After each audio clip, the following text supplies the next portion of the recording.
Salut camarades de la chose unique, c'est la rentrée des jeux de société. Et je vais mettre tous les jeux de ce C-Dispo dans mon beau sac Wagamat. C'est un sac qui est fait pour transporter les jeux. Donc on va le mettre à l'épreuve en voyant si j'arrive à transporter toutes les sorties de la semaine. Une idée Qu'est-ce qui pourrait mal se passer? que je vais trouver horriblement désobligeante très rapidement. Normalement, les sujets des cartables lourds, c'est en septembre, c'est pas à la veille de décembre. Nous souhaitons bienvenue dans un marronnier. Cette semaine, dans le C-Dispo, tout plein de choses. Le retour de Pillard de la mer du Nord et ses extensions, Torgal, Cérès, Rumblebot qui est en fin d'hypo, Nain d'Avenir, là-bas on a, et puis voilà, de chez Spaceco, Désolé pour le vomi. Château Blanc Matcha et tout plein de nouvelles extensions pour Final Girl, Long Short Story, un petit jeu solo, Public Enemy Number 1, La Havane, Quiz Wiz, le cercle des retours en stock. Il y a également des nouveaux trucs un peu pour Magic, Wormspan et ce que vous voulez, mais le jeu de la semaine... Je continue à faire un deuxième tour, je sais pas pourquoi. Très bien. J'ai l'impression que j'étais lancé. Bah Et je voulais voir si c'était comme sur les ronds-points, t'avais envie de vomir. La réponse, mesdames et messieurs, est oui, le jeu de la semaine, c'est lui, c'est Behind. Il sort là, Ce vendredi. le vendredi matin. On est sur du petit jeu coopératif d'enquête. Alors, d'enquête, Oui, mais pas que. Enfin, pas exactement. oui, mais unlock, oui, mais exit, oui, mais suspect. À savoir, c'est du jeu de déduction. Vous verrez qu'il fonctionne assez étonnamment différemment, dans lequel vous avez 3 petits scénarios à l'intérieur. Scénarios qui vont durer 1 heure environ, sauf si vous êtes très malin, vous le faites avant, ou très naze et vous mettez plus de temps, et avec une difficulté progressive dedans. Alors, ça reste effectivement entre 1 heure et 1 heure et demie. Mais vous verrez, en fait, on le compare à des jeux qui peuvent lui ressembler, hein, Unlock et compagnie. Mais vous allez voir quand on va vous présenter que c'est assez différent de ce qu'on trouve à côté. Mécaniquement, ça apporte un truc. C'est pas pareil. Alors, on va vous montrer. Alors, idéalement, Ah oui. si on n'était pas des gros nazes, on vous aurait montré une toute petite boîte qui a été faite exprès pour être montrée en vidéo, qui est la boîte de démo. L'éditeur, c'est pour faire ça et faire ça bien. L'enquête de démo, elle est top. On l'a fait, on a perdu. Donc, on va vous la montrer. Oh là là là là là. On est désolé, Kif, désolé, Oh, Pierrot, punaise. désolé, Kika. Oh, ça fait 2 heures qu'on tourne en rond des messages partout pour savoir où est-ce qu'elle est passée cette boîte, on la retrouve pas. On sait pas. Donc, je vais vous montrer ce qu'il y a à l'intérieur de cette boîte-là, mais attention, je ne vais pas spoiler. Quelques petits éléments par-ci par-là, des petits bouts d'illustration, mais pour que vous compreniez le principe sans que je ne dévoile rien. C'est du comme tout. si on vous lisait l'introduction, le premier chapitre d'un livre. Qu'est-ce qu'on trouve dans une boîte de Behind qui vaut 22 €? La règle, alors voilà, autant vous dire ça, c'est la règle. Donc voilà, vous avez vite compris comment ça marche. Vous allez choisir une des trois petits scénarios qui est à l'intérieur. Le premier qui s'appelle Le Vol, qui est illustré par Pierrot. Le deuxième qui s'appelle Le Professeur, qui est illustré par Martin Wittberg. Et le troisième, qui a une écriture cursive que j'arrive pas à lire à l'envers parce que je suis trop myope, mais qui est illustré par Maud Chalmel. Imhotep. Imhotep, c'était ça le mot qu'on cherchait. Je vais vous montrer quelques petites choses qu'on peut voir dans Le Vol. Par exemple, quand on ouvre, on voit des petites tuiles, comme ceci par-ci par-là, des cartes qui permettront de demander des indices au jeu des fois que vous galériez. Et voilà, vous allez récupérer tout ça, et vous allez essayer de faire comme une sorte de petit puzzle ou de carré magique avec tout ça. Donc là, qu'on vous rassure, c'est-à-dire que là, en fait, c'est vraiment juste, on déballe le jeu. C'est-à-dire que vous ouvrez le jeu, vous commencez, vous allez voir ça exactement. C'est pas du spoil, c'est vraiment, c'est le matériel qui vous est accessible dès le début. C'est rigoureusement ce qu'on voit quand on ouvre la boîte du jeu, quoi. Oui, c'est ça, c'est que ça puisse rassurer les gens qui ont peur d'être spoilés. Par exemple, ici ben, je vois un bas de tête, des têtes. Tiens, je vais essayer peut-être de faire des portraits, peut-être. Ah, Mais je vais il y a des tu fais croix, un genre de puzzle, quoi. Ah, mais attends, ça pourrait peut-être être lui. Mais je sais Ah pas ouais. exactement comment ça marche. Et c'est toute l'idée de la chose. Il faut comprendre comment c'est fichu. Comment on peut agencer les choses ensemble? C'est quoi la logique? Il y en a une de logique. Si vous arrivez à tout agencer tout ça, vous allez, au fur et à mesure que vous comprenez logiquement comment ça semble le puzzle, comprendre ce qui se passe dans l'histoire, comprendre ce qu'on attend de vous, comprendre ce qui s'est passé lors d'un événement. Et au final, peut-être que les bouts de puzzle que vous avez trouvés à mettre ensemble par 2, par 3, par 4, par 5, il va falloir les agencer dans un puzzle plus global et que ça recrée toute une narration. En gros, vous devez faire, à la fin, vous devez avoir un rectangle avec toutes vos tuiles. Donc forcément, il faut trouver une logique pour dire est-ce que ça va à droite, est-ce que ça va au-dessus, est-ce que ça va à gauche. Tout ça, il y a une petite idée, mais qui est toute simple pour savoir si vous avez raison ou pas. Vous allez ensuite retourner toutes ces tuiles. Très rapidement, au dos, je peux vous montrer qu'il y a des petits... Il y a une illustration. Les tuiles sont illustrées. Ça formera une grande illustration générale. Et si vous voyez à l'intérieur qu'il y a des morceaux qui glitchent, qui n'ont rien à foutre là, c'est que sans doute, au verso, quand vous avez essayé d'assembler l'énigme, ben, vous aviez fait les mauvais choix. vous allez retourner tout ça, voir, essayer de comprendre qu'est-ce que vous aviez mal déduit, le refaire jusqu'à ce que vous obteniez, en retournant toutes les tuiles, une image complète. Le premier scénario utilise des éléments de jeu plutôt classiques, auxquels vous serez en droit de vous attendre, et vous immerge dans l'ambiance de la logique de réflexion de Behind. Le deuxième de Martin Wittberg. Oui, parce que le deuxième, en plus, a été designé, c'est-à-dire qu'il a été illustré, mais c'est sorti de l'esprit tortueux de Martin Wittberg. Bah, après, tous les gens qui adorent la BD, tous les gens qui adorent le boulot que peut faire Jason Chiga en BD, qui est le monsieur qui fait Vanille et Chocolat, Démon et encore plein d'autres choses fabuleuses, ben, on est sur une ambiance un peu BD absurde. Moi, ce que j'aime bien là, c'est l'esprit un peu Rick et Morty, de jouer avec les codes. Tout est méta, tout est bizarre, trop double, tout est complètement barré, illogique, absurde et rigolo. Vraiment, c'est mon gros coup de cœur dans les trucs d'enquête et d'énigmes de cette année. C'est le scénario 2 du professeur de Martin Wittberg. Et que ce soit très clair, c'est pas parce que c'est Martin. C'est juste génial. Et en plus, il se trouve que c'est Martin qui l'a fait. Mais c'est brillant en dehors de la personne. C'est pas parce que c'est vraiment un mec adorable et fabuleux, un super créateur de contenu, mais bah... c'est un mec brillant, donc qu'est-ce que vous voulez? À un moment, ça se retrouve. Et le troisième scénario, qui va encore apporter une autre façon de voir les choses, par Maud Chalmel, c'est très fort. La proposition d'arriver à faire Behind à 22 € avec 3 scénars qui durent 1 heure, qui apportent une nouvelle façon de jouer, de penser, de réfléchir, et qui elle-même, à l'intérieur de sa propre boîte, casse les codes. Bon allez, c'est cool, n'en jetez plus. Ça jouera très bien en solo. Ça jouera très bien à 2, vous pouvez le faire à 3 ou à 4, une fois que c'est fait, mais il n'y a aucun élément destructible. Ben, ah oui, mais j'ai pas envie de l'acheter. Ben, offrez-le à des gens. Et faites-le avec eux. Faites-le avec eux, partagez des bons moments, on va faire tout ça ensemble. Moi, je l'ai fait avec mon neveu, on a fait les 2 premiers là, et j'avais fait le scénario de démo avec l'éditeur, et c'est vraiment top. Bah nous, le scénario de démo, justement, on l'avait fait une nuit à Cannes, à 3h du matin, avec l'équipe qui était là-bas. Et ça fait du coup depuis Cannes, donc depuis fin février, qu'on s'est dit waouh, on a pris une grosse claque, Ouais. on joue un truc qu'on n'a pas vu à côté, qu'on n'a pas vu ailleurs. Et c'est un peu le genre de truc qu'on recherche et qu'on nous demande en plus, d'autant plus cette année. Et ça fait du coup depuis fin février qu'on attend de pouvoir vous en parler. Et ça y est, ça sort, c'est dispo. Donc on ne peut pas vous dire autre chose que jetez-vous dessus et faites en sorte que ça fonctionne, quoi. Ouais, il se trouve que l'originalité en elle-même n'est pas forcément toujours une valeur ajoutée. Ça peut être original sans arriver à être réussi. Ah oui, bien sûr. Non, là, c'était. C'est original, ouais. C'est réussi, c'est super bien édité, c'est pas cher. Et puis, il y a des gens super bien derrière. Allez. Non, et puis ce qui est très fort, c'est le concept original. Mais en 2 phrases, t'as compris. C'est-à-dire que non mais c'est original, mais c'est pas perché pour autant. Fais un puzzle Oui, carré. Voilà. Alors oui, D'accord. attends, non mais quand même, un puzzle, que les gens qui aiment pas les puzzles soient pas là. Vous l'avez vu tout à l'heure, il faut pas seulement agencer les choses parce que le dessin va bien. C'est-à-dire qu'il y a aussi une mécanique de déduction qui va bien. On l'a vu là, t'as plusieurs vu dessins qui vont bien. Oui, non mais que les gens comprennent qu'effectivement, c'est vraiment là-dessus que ça repose et c'est pas sur du puzzle et sur de l'illustration qu'on assemble. Je vais le mettre dans mon sac à dos. Donc ça, moi, j'attends qu'une seule chose, c'est que le jeu fonctionne assez pour qu'on ait comme unlock 2, 3, 4, 5 boîtes, une boîte Star Wars, une boîte jeu de société. Et au boulot, hein. Je crois qu'ils en ont déjà d'avance des scénarios. J'en sais rien. Il me semble. Il a dit qu'ils nous les feront tester. Oh, Alors, super. pourquoi il y a un calendrier détective chat? Ah, Parce qu'on arrive début décembre. non, c'est pas ça. C'est qu'en magasin, pour pas qu'ils s'affaissent, on a mis un grand calendrier détective Charlie. Pile la bonne taille. C'est bien. Et grouillez-vous de les commander, vous allez les acheter ce week-end, parce que le 1er décembre, C'est dimanche. c'est dimanche. C'est dimanche. Ah ouais. Mais il nous en reste plus beaucoup. Donc samedi au magasin, go, venez récupérer les calendriers de détective Charlie pour le faire avec vos enfants. Donc j'ai plus besoin de le mettre dedans. Hop. Et tu Je peux le le mets mettre là. behind. Et je vais mettre Behind. Tiens, au passage, toute la journée, je vais passer sur les réseaux sociaux qu'il n'y a plus de Dead Cells nulle part, que les gens en trouvent plus. On en a. On en a. Vous pouvez nous les commander. On a rattrapé tout le retard des expéditions qu'il y avait avec tout l'offre de déstockage. Il y a plein de trucs qu'on a... On le dit pas, Il y a plein de trucs sur nous. Allez voir sur le site de temps en temps. Allez voir sur le site de temps en autre, voilà. Et on a du Dead Cells. Et de manière générale, si vous posez la question de est-ce que c'est trouvable quelque part en France, pensez à nous. Voire même pensez à nous en premier. Moi, c'est un des seuls trucs qui me fait vriller. C'est quand les gens viennent au magasin et me disent « Ah, on est content de le trouver chez vous. On a fait tous les magasins de la ville, on l'a pas trouvé. » Je dis « Mais tu viens pas manger chez des gens un soir en disant « Oh là là, je suis content de passer la soirée avec vous parce que tous mes amis n'étaient pas dispo. » C'était vraiment le par défaut. Ah, mais vraiment, moi, je pense que je suis un des commerçants les plus sympas et un peu paillassons de la ville à tout accepter. Et ça, vraiment, à chaque fois, ça me fait...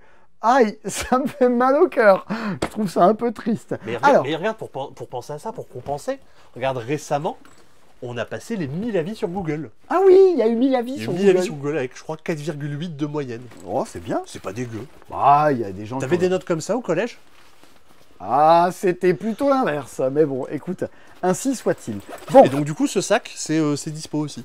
Ah oui, mais ils ont fait un sac Wogamat, c'est les gens qui font les tapis, là, dans lequel on peut ranger plein de jeux différents avec des pochettes de partout. En fait, c'est un jeu avec, c'est solide en dessous, donc pour mettre des boîtes les empiler les unes par-dessus les autres. Il y a même des trucs antidérapants, et je vais remettre ça sur mon dos. Je le ferme pas, comme ça je pourrais le remettre des trucs facilement. Je connais pas tous les jeux de la semaine, c'est surtout Sébastien qui les a bossés. Ah. Et moi, qu'est-ce que je connais? Évidemment, parce que je suis là depuis trop longtemps déjà dans la vie, depuis... Hein, dans la vie?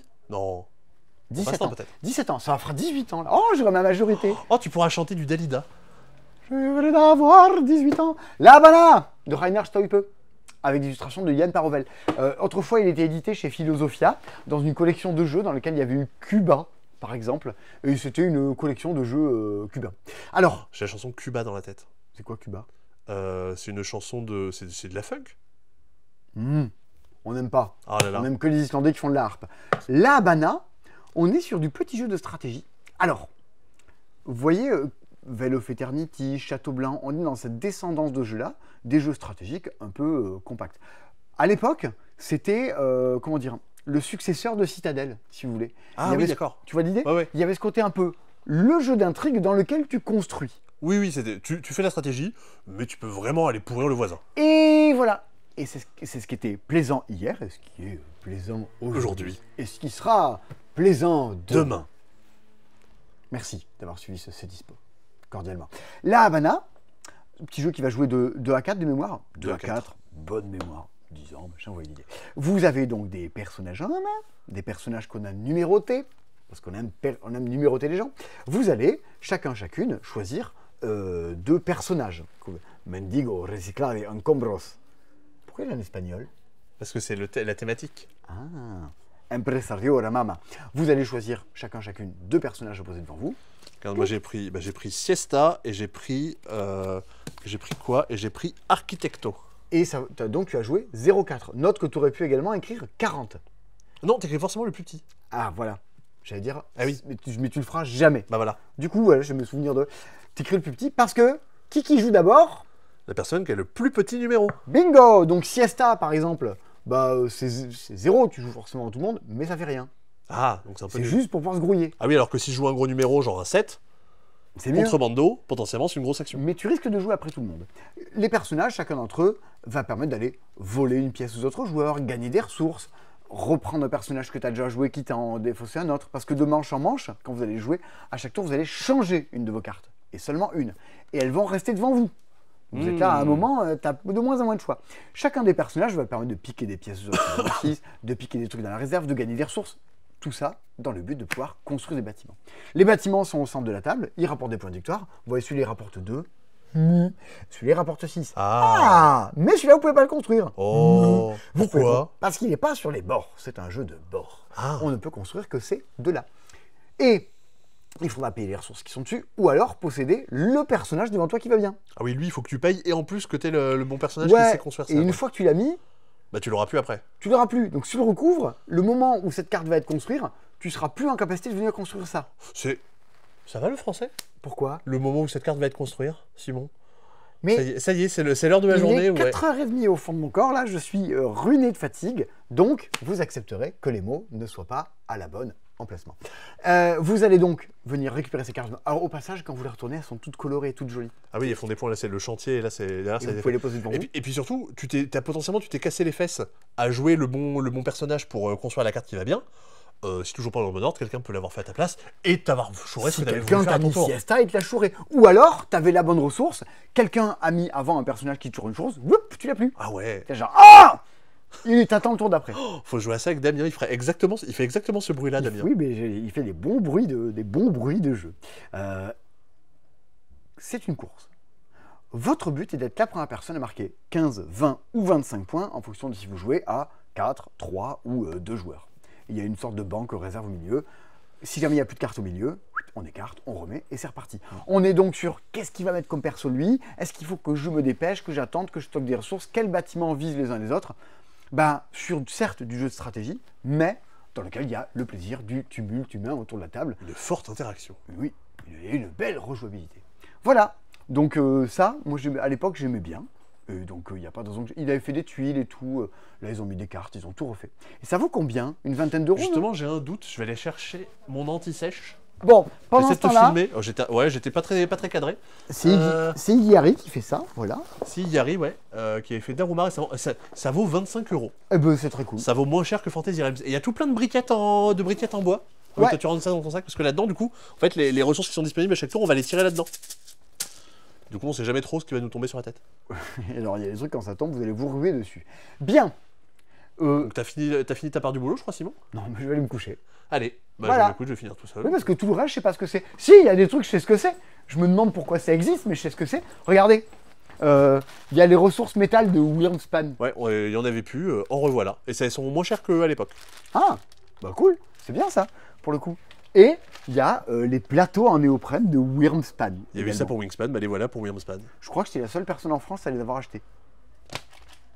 Donc ça, c'en est un.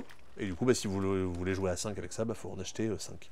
Les diviseurs, des protège-cartes pour Magic Foundation. Ouais, qui sont plutôt jolis, avec une deckbox aussi de Magic Foundation, et un super portfolio. C'est super canon ça. Bah ouais, il est vraiment trop beau. Normalement, il y en avait un autre un peu plus petit. Il est plus beau que mon pull de Noël. Bah non, mais je pense que les 3/4 des commentaires là qui est actuellement, c'est des commentaires sur ton pull. Parce que moi, je crois que je l'avais jamais vu. Avec je ne porte rien sur la peau, rien sur la peau. Boule de Flanders. J'adore. Mais non, mais ça c'est très beau. Ça peut contenir jusqu'à 480 cartes. C'est beaucoup. Hein. Moi j'ai envie. T'as envie de parler de quoi ensuite là?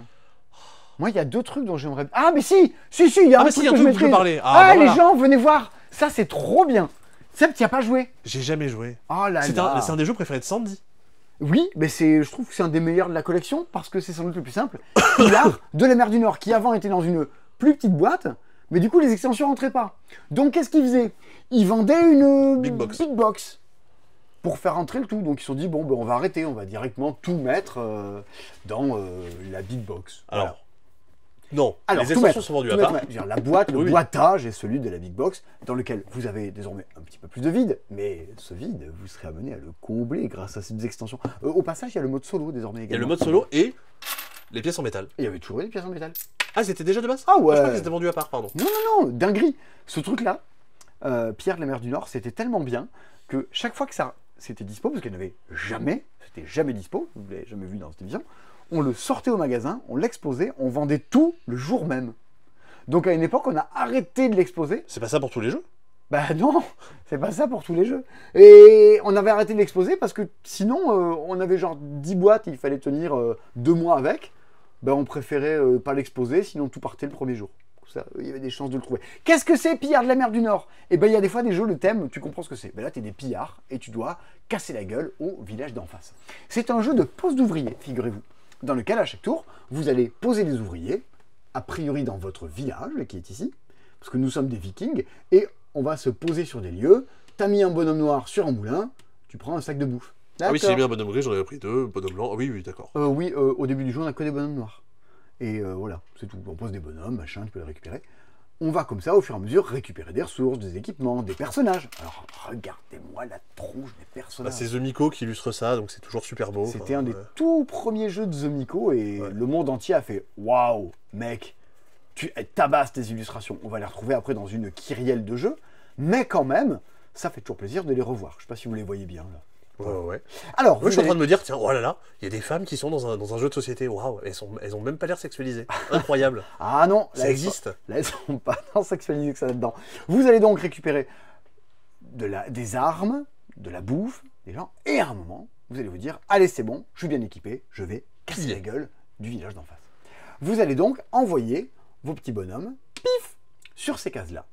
Il faudra avoir la force nécessaire, de toute façon, pour arriver à attaquer le village, avoir des stocks de bouffe, parce que vous prenez la mer, et vous allez remporter les ressources qui sont à l'intérieur. Par contre, vous voyez, les carrés noirs, c'est le nombre de bonhommes de votre équipage qui vont mourir. Donc vos cartes, il y a des gens qui vont crever en attaquant le village.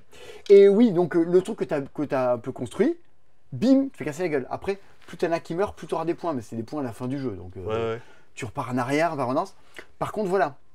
Ici, vous avez ce que vous demandent les dieux. Genre les dieux, ils veulent... j'aimerais 2 têtes de vache, et 2 pépites d'or, s'il vous plaît. Ben, en fait, là, c'est vachement bien parce qu'il y a déjà 2 têtes de vache et une pépite d'or. Donc, tout le monde va vouloir aller là. Et c'est une course. Tu passes ton temps on passe le temps à piller le village d'en face et à te dire, lui, il veut aller là, lui, il veut faire ça. Faut que j'y aille avant lui, machin, machin. À te dépêcher dans un jeu de pose d'ouvrier. Et la petite astuce mécanique, elle est là. Quand tu te poses dans un endroit, à chaque fois, tu récupères l'ouvrier qui était déjà là. Donc là, à partir du moment où on commence à piller le village, tu récupères un ouvrier gris. De base, il n'y en a pas des ouvriers gris dans le jeu. Donc désormais, tu vas pouvoir poser sur des cases et faire les effets gris des cases. Tu pouvais pas avant. Ah, et c'est mieux. Oui, tu te poses, tu fais l'effet, et à chaque fois, je te dis, tu récupères un ouvrier d'une case à côté. Et puis même là, pour aller faire les offrandes, je peux pas y aller avec un noir. Tu peux pas y aller avec du gris. On n'y va pas avec un noir. Et tu vas récupérer un truc ailleurs. Ce qui fait que... Je me désolidarise. Évidemment, évidemment. Oh mon Dieu. On peut plus rien dire. Ouais, comment il va le ranger, hein. On récupère un truc ailleurs. Ce qui fait que désormais, Sébastien, quand tu joues, tu vas pouvoir poser un bonhomme et récupérer lui. Le fait que je sois allé casser la figure d'un village et que je chope un ouvrier avancé, je vais devoir le lâcher et le laisser aux autres qui vont le prendre, ça m'apparaît. Il y a pas un truc comme quoi en plus tu fais 2 actions du coup quand tu fais ça? Non. Tu fais là où tu te poses et là où tu récupères? Oui, voilà. Tu fais l'action où tu te poses, l'action où tu récupères. Ah ouais, donc c'est bien. Poum poum, tu fais 2 actions d'un coup. Et après, on va récupérer des ouvriers blancs qui sont encore plus badass, mais pareil, qui vont passer de main en main et permettre de rattraper les trucs. Et puis en plus, là, pour réussir à récupérer les récompenses de ouf, il faut avoir fait. Il faut avoir de la force militaire dans tous les sens. En plus, tu jettes des dés pour savoir si, en plus des bonhommes que tu envoies, et en fonction de ta force, tu gagnes. Et si tu fais un certain total, tu marques des points, et plus tu fais un... Ouais, donc. Ça tombe toujours? Oui, ça tombe toujours. Oh là là, décidément. Désolé pour les gens qui ont vomi. Donc c'est une course entre les joueurs, l'édition est canon, le matériel est bien, une partie ça dure 1 heure, 1 heure et quart. Et ça s'adresse à tous les gens qui ont bien aimé des jeux comme Clank ou des vieux jeux de pose d'ouvriers, des Everdell, des choses comme ça, hein. On est dans cette ambiance de jeu de pose d'ouvriers. Oui, c'est pas beaucoup plus compliqué qu'un Everdell dans l'idée. Un poil plus, mais pas c'est pas trop méchant. Pas beaucoup plus, non? Oui, non. Dans la réflexion après derrière peut-être, mais bon. Et cette sensation de vite, faut que j'aille là. Ah non, je voulais y aller. Oh, t'es allé livrer le truc au dieu que je voulais avant. Oh, le personnage qui était sur le bord de la table, c'est moi qui le voulais. Cette sensation de sans arrêt de contrarier les plans des autres est très très plaisante. Et il y a 2 extensions que sont Champ de gloire et de la Taverne des héros. Taverne des héros, je crois que c'est très bien. De toute façon, les deux ajoutent des petits modules pour le jeu. Taverne des héros, ça ajoute des... en fait, quand il y a des raids qui sont faits, il y a des espèces de quêtes qui vont apparaître. Et au lieu d'aller de dire, bah tiens, il faut que je sois là, il faut que j'ai mes personnages qui soient présents et qui aient de la force militaire pour le faire, il faut que je les dépense de ma main. Donc ça donne une autre façon, on va dire, de valider des missions. Et je vais avoir aussi de l'hydromel qui va me permettre de diminuer un peu le hasard de lancer des dés pour le faire vite. Et celle-là, ça ajoute la possibilité notamment ça ajoute une nouvelle piste, on va dire, qui permet de rapporter des points, un peu comme la piste de gloire qu'il y a ici. Et en gros, c'est quand je casse la gueule à des villages, si vraiment je les ai vraiment mais bien tatanés, et ben j'augmente en gloire, et du coup je deviens encore meilleur. Tout en ayant en plus à chaque fois votre paquet de cartes il va doubler de taille à la fin parce que vous aurez tout plein de personnages en plus. Et vous pourrez les rentrer dans la boîte de base désormais avec tout ça. Un peu parti, un peu naze, je descends vers la boîte de base, histoire d'oublier un peu le cours de ma vie. Et voilà. On n'a pas parlé de Nain d'Avélir dans le On n'a pas parlé de Nain d'Avélir. Mais c'est pareil que Nid d'Avélir alors? Alors c'est pareil, mais c'est pas pareil. Parce que dans le genre, bonjour, je suis le successeur de Seven Wonders, Nid d'Avélir, ça se pose là quoi. L'année où c'est sorti, je crois que toi, Baptiste et Rachel, vous l'aviez tous les 3 dans votre top 10 des jeux de l'année, voire même dans le top 5 des jeux de l'année. Ouais, mais c'est trop fort. C'est bon, Serge Lager. Et c'est vraiment trop bien, Nid d'Avélir. En termes d'édition, tout ça. Qu'on avait montré, c'est un peu un des jeux avec Danny qui a fait percer un peu Greux Games. Nid d'Avélir, c'est ça pour les gens qui ne connaîtraient pas. Oh, t'imagines Danny d'Avélir ça serait le même jeu, mais avec des illustrations de dames toutes nues sur des arbres avec des oiseaux autour. Ouais, je pense que ça peut marcher. Ça serait sympa. Déjà, Simon. Et j'ai pas mis Pillard à réaliser. Voilà, c'est exactement ce que j'avais en tête. Et alors, Nain, un système de Nid d'Avélir dans l'univers de Nain, mais on dirait que c'est le même jeu. C'est ça, c'est qu'en gros, ça reprend exactement le système de Nid d'Avélir, que je vais vous réexpliquer si jamais vous étiez passé à côté. Ah ouais. Et ça reprend du coup l'univers de la BD Nain, qui est du coup une des séries de BD très très connues, on va dire, avec Elf, avec justement toutes les BD, toutes les séries pardon, qui se passent dans ce même univers, qui ont 30-40 tomes chacune. Enfin, c'est un truc assez dingue. J'avoue qu'à titre personnel, je connais pas, mais c'était assez difficile de passer à côté. On est toujours en train de mettre de la thune dans nos échoppes et d'aller récupérer des nains au milieu. C'est ça, complètement. Il y a 3 tavernes au centre de la table. D'ailleurs, hop, la mise en place n'a pas tout à fait été Ah non, la mise en place, j'ai pas été très bon. Mais je suis pas très bon ce soir. Elles sont où les cartes? Hop. Et la semaine prochaine, je serai meilleur, hein, vous verrez. Ah ouais, tu crois? Ah Ah ouais. Bon, on espère. En gros, vous avez donc 3 tavernes et vous avez des personnages qui sont mis dedans. Des personnages qui sont des nains. D'où le nom. On les salue. Nains. Hop, imaginons qu'on joue à 3, il y a 3 personnages. Hop, Simon, je vais te laisser prendre le téléphone. Oui, ça sera Comme ça plus sera fluide. un peu plus simple pour moi. Et bonjour. Et chacune de notre côté, on a un lot de 5 pièces. J'ai un 0, un 2, un 3, un 4 et un 5. Et c'est un jeu, alors, on pourrait dire d'enchère, on va dire plutôt de mise. C'est-à-dire que je vais miser une de mes pièces pour chacune des tavernes. Pour dire, dans cette taverne-là, si je suis celui ou celle qui a mis la pièce la plus grande, je choisirai en premier l'un des nains. Et je prendrai lui parce que les autres, ils ont l'air moins bien. La personne qui a joué 5 points. La personne qui a joué la deuxième moins bonne pièce, enfin la deuxième meilleure pièce choisira en deuxième, la dernière choisira ce qui reste. Donc j'ai envie de miser mes pièces au bon endroit, dire bah tiens, je vais mettre ça ici, je vais mettre ça devant la deuxième. Ouais, la force c'est qu'on le fait tout en simultané. On le fait ça en simultané. Il n'y a pas de c'est le tour de qui. Ah oui, on révèle. J'ai joué un 5, t'as joué un 4, bah je choisis en premier, tu choisis en deuxième, etc., etc. On prend des cartes, on les ajoute devant nous, et on va les classer par famille. Comme dans Nidavellir, on a 5 familles de nains qu'on va venir mettre les uns en dessous des autres, de par chez nous. Parmi toutes mes pièces, c'est un des trucs qui fait la force du jeu, j'ai une pièce qui vaut 0. Quand je joue une pièce qui vaut 0, a priori, je vais choisir en dernier, parce que c'est un peu nul. Mais, quand je joue un 0, je vais pouvoir améliorer une de mes pièces pour aller récupérer des pièces qui valent 8, puis 10, puis 14, puis 21, et éventuellement récupérer le 25. Moi j'ai mis 2. Moi j'ai mis 25, c'est moi qui joue en premier. C'est ça, parce que forcément, bah, plus j'ai des pièces fortes, plus je pourrais choisir en premier, et puis en plus, ça fait des points à la fin de la partie, donc en plus de ça, c'est quand même plutôt cool d'avoir des pièces assez fortes. C'est Nidavellir. Oui. Mais ce qui va principalement changer, c'est ce qu'il y aura sur les cartes. C'est qu'en gros, dans Nidavellir, il y avait 5 familles de nains qui avaient des façons de marquer des points propres à elles. Bah là, les façons de marquer des points seront radicalement différentes. Ah, et tu les connais?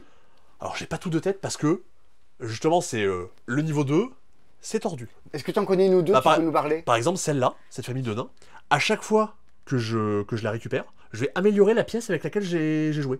Ah ouais, donc ton 5, tu le jettes et tu prends un 6 de la banque. Voilà. Donc typiquement, celle-là, c'est des trucs pour lesquels on va plutôt se batailler parce que déjà, je la récupère et ça me fait des points. Et en plus, ça m'améliore pour la suite. Bah c'est tout con comme idée, c'est très bien. Ah oui, oui. Mais t'en as où il faut que tu aies... Alors attention, tu vas faire la somme des points que tu as. Ouais. Tu vas compter le nombre de runes différentes que tu as obtenues. Tu as des symboles différents que tu pourras récupérer pendant la partie. Okay. Et tu mets ce nombre-là au carré, tu additionnes les deux, ça te fait les points de la famille.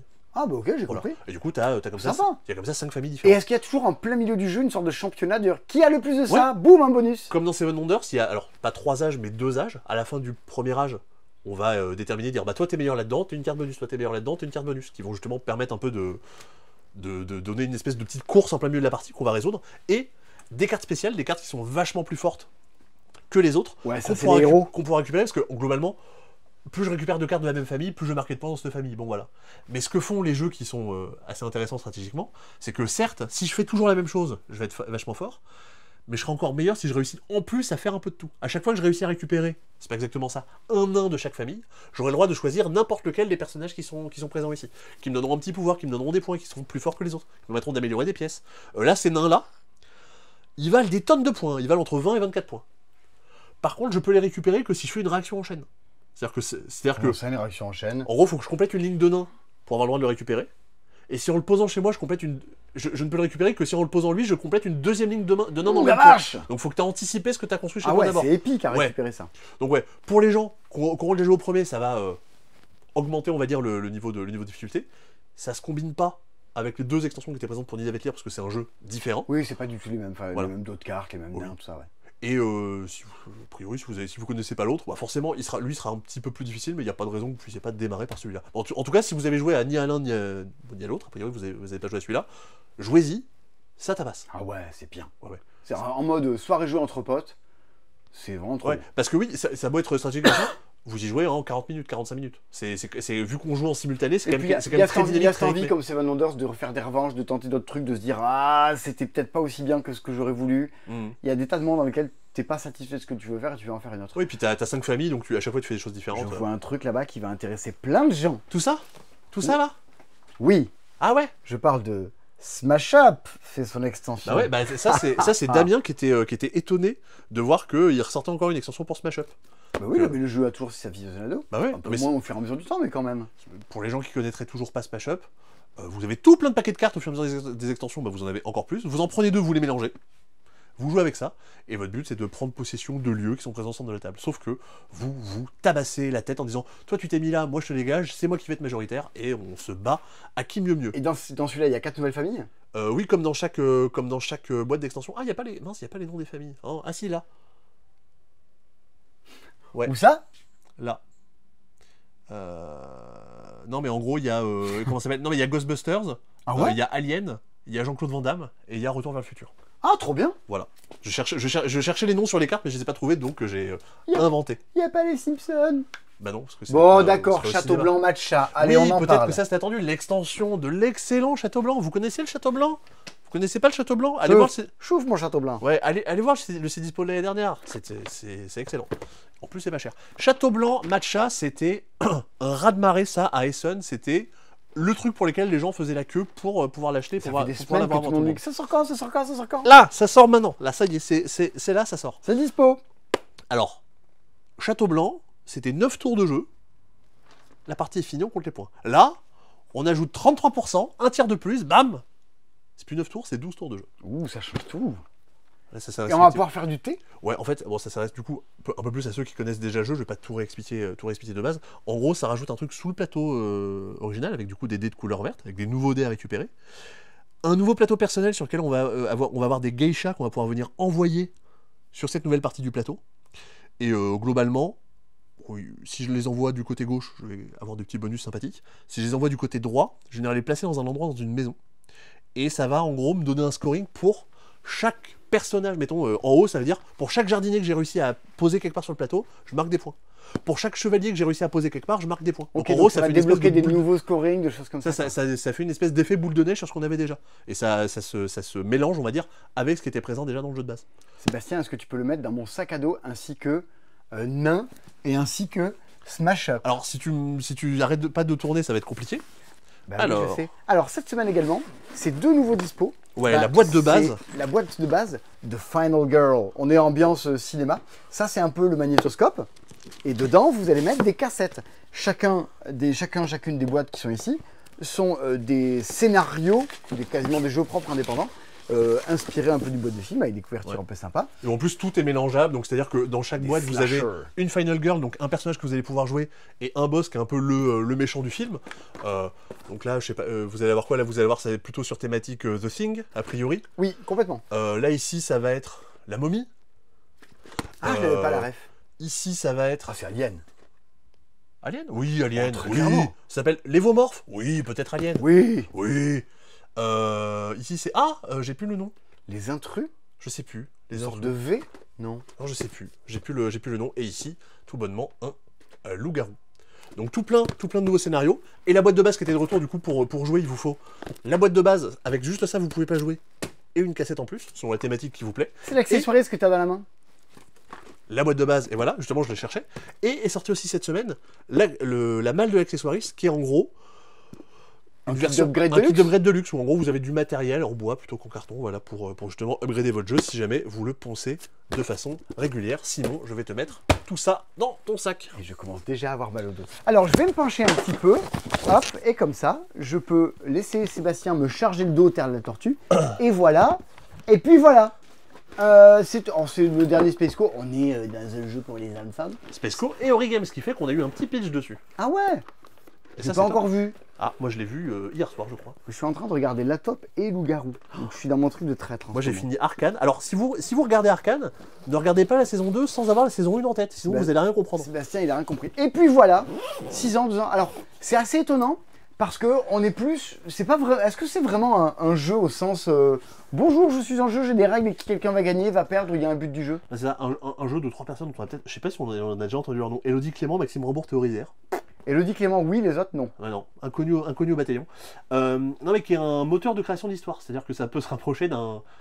Comment j'ai adopté un GNU de ces espèces de jeux d'improvisation. C'est-à-dire qu'à la fin, il n'y a pas de gagnante, il n'y a pas de perdante, c'est juste on joue, on arrive à la fin de la partie, on s'est amusé. Oh là là, tous ces jeux qui sont là juste pour vous divertir et pas pour faire un gagnant. Bah, Et alors ça, de toute façon, moi, vous le savez peut-être, ma compagne est orthophoniste, je lui ai présenté le jeu, immédiatement elle dit bah ça je veux pour pouvoir m'en servir en séance et pouvoir le détourner pour jouer avec les enfants. Donc sachez, si vous utilisez le jeu dans votre taf, sachez que ça pourrait être fait pour vous, notamment en fait, dans la règle, la moitié de la règle, on parlait de Martin Wittberg, là on parle de Aline Wittberg. ah ouais, ils sont tous les deux réunis dans cette vidéo. C'est ça, qui a fait justement tout un guide, qui a été enseignante pendant institutrice pendant des années, qui utilisait beaucoup le jeu en classe, et qui s'en sert encore maintenant justement avec des enfants, et qui décrit un petit peu comment on peut s'en servir de ce jeu autre part. Comment il marche? Comment qu'il marche? Avec ses petites pattes, il fait comme ça. Alors t'as fait tomber les petits marque-pages. Voilà, non c'est pas comme ça, non c'est pas comme ça. On va venir se balader dans un archipel, d'île en île, en gros on lance un dé, je fais 2, j'avance de 2. Si j'arrive sur une case d'étoiles, je vais aller piocher au hasard un jeton étoile. D'accord. Et je vais le remettre sur mon petit plateau. Dire, bah tiens, hop, je le mets ici. Clip. J'ai pioché un petit robot, et il va venir s'intégrer dans une histoire que je vais venir écrire au fur et à mesure de la partie. En venant piocher. Connaissez-vous l'histoire de l'artiste robot qui savait jongler avec des maillots de bain, mais ne savait pas lancer des lunettes?